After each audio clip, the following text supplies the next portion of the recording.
my people, good morning, good morning, good morning. Mko salama? I'm here, Mary Geshaha. I'm back again with a good story or with a bad story, but we will take it as what it is. Don't forget, like, share, and subscribe. And my guys, for those subscribe to my channel, may God bless you too much. May God bless you. Mungu ambariki zaidi na zaidi. It's not easy. Ukipata mtu akibonyesha hiyo kengele, ukibonyesha hiyo kengele ya mtu, it's not easy. So I'm not taking it for granted. I appreciate. So guys, today nakuja kuleta update ya our IPOA Mr. Dennis, Officer Dennis. Huyu jamaa ako na kazi mzuri. Na mjue ni mtu wa polisi, ni mtu ambaye ameajiriwa na serikali. Tukikuwa na watu kama hawa, 2, 3, 20, 50, 100 kwa serikali, yani kwa serikali yetu inaweza kuwa. So guys, kuna huyu daktari alienda kufanya ile kazi. Yule daktari alikuwa pale kwa jana nilimwambia alifanyiwa maajabu. Wakati alitolea Dennis risasi na yeye Dennis akamtaki kabla. So guys, today alikuwa anahojiwa. Can you imagine? Guess what? Huyu ni mtu ameajiriwa na serikali. Ni mtu ofisa. Anajifanya kigaidi. Ameahidiwa na Regina OPCD $500,000. Aende kwa ile hospitali waanze hizo biashara. Kitu imenihofia na nikasikia uchungu. Regina alikuwa anamwambia kuna mzigo inakuja, uipokee na uweke vizuri. Sasa leo akihojiwa alikuwa anasema kuna kidini zilikuwa zinakuja, kuna damu ilikuja kwa hiyo hospitali na wakaiweka kwa fridge. Kidini za watu. Hiyo ni OCPD. Akaiweka kwa fridge. Na kwa sababu huyu jamaa ni ofisa, anafanya na serikali. Alishutiwa mguu, ako na uchungu, lazima atoe siri zote. Akasema yeye ni ofisa, OCPD Regina ni yeye wanafanya kazi pamoja. Na ni yeye alimpeleka pale kwa ile hospitali, na ujue ile hospitali sio ya Regina. Na hiyo hospitali finally nitakuja kuupdate, huyo OPCD Regina ataichukua. Hii hospitali sio ya Regina. Ilikuwa na OCS Kiprangat. Wakafake. I think walifake hiyo maandiko. Kama ni, lakini haikuwa na signature ya Kiprangat. So guys, huyu ofisa ameropoka. Hiyo biashara wanafanya sio real.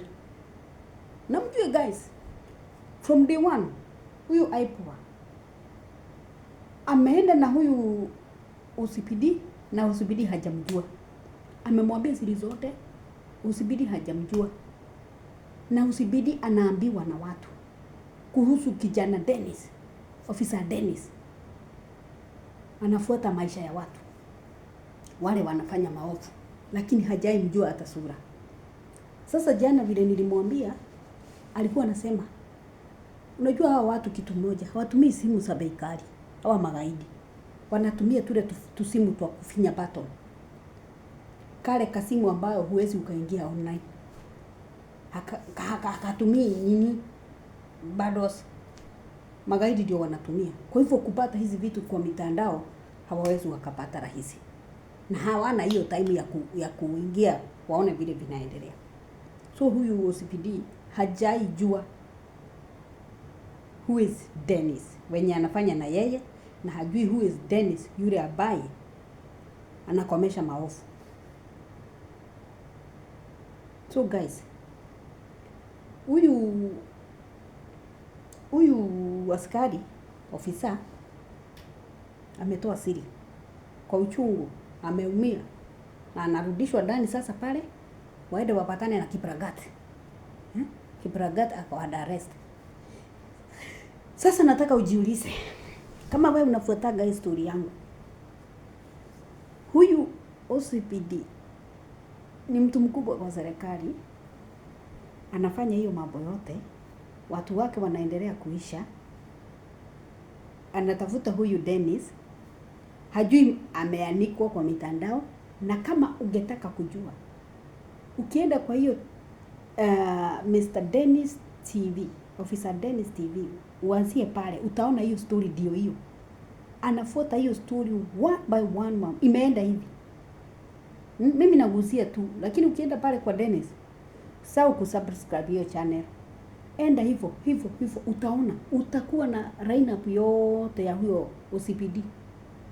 To make the matter worse, hajui ako kwa mitandao ana trade. Inakuja hivi na sisi tunaileta hivi, ili asabasike kabisa. Wakati atakuja kujua ako kwa mitandao, sijui kama ni kukufa atakufa, sijui kama ataenda kazi, sijui kama nitakuja. Na ujue huyu mama anatumia waganga, wachawi. Mganga wake alimwambia huyu Dennis amekufa, hayuko.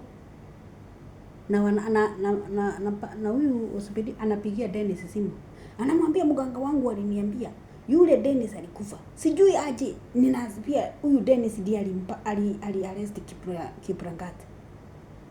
Naona venye Mungu anafanya kazi, anajaribu kuconfuse magaidi mpaka huyu OCPD Regina apatikane, apoteze kazi na akuwe arrested, akomeshe ufishali. Ameangaisha watoto, ameangaisha watu wengi, ameumiza watu wengi, amechukua maploti za watu, manyumba za watu. Hiyo ni hospitali, we don't know the owner. Na hata zile pesa zote za Kiprangat still ni za ugaidi. Wanajua, wanaenda wanapeleka kesi hivi, unaona hiyo shamba yako imeenda. Tunaelekea wapi jamani? Uhalifu, wao wanajiita majenzi, wanatumika vibaya. Sasa huyu askari anasema, nilikuwa nimeajiriwa na serikali, napewa mshahara yangu, nikaahidiwa nusu milioni. Nikaona afadhali nikibirie hizi, niko na watoto. Saa hii Mungu wangu ndio huyu, nitafutwa kazi, sina namna na nitafungwa.